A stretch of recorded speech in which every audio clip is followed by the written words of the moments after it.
दोस्तों हाल ही में बीते 17 दिसंबर को भोजपुरी एक्टर बहुत ही नेक दिल इंसान ब्रिजेश त्रिपाठी जी का निधन हो गया है और उनके निधन से भोजपुरी इंडस्ट्री काफ़ी सदमे में है। आप सभी को बता दें कि भोजपुरी इंडस्ट्री के बहुत ही सारे फिल्म में काम कर चुके, बहुत ही सारे स्टार के साथ काम करके लोगों का दिल जीतने वाले ब्रिजेश त्रिपाठी जी आखिर क्यों उनका निधन हो गया।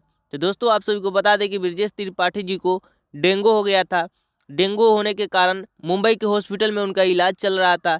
इलाज के दौरान कहा जा रहा है कि उन्होंने अपनी सांसें तोड़ दी मुंबई के अपने ही घर में।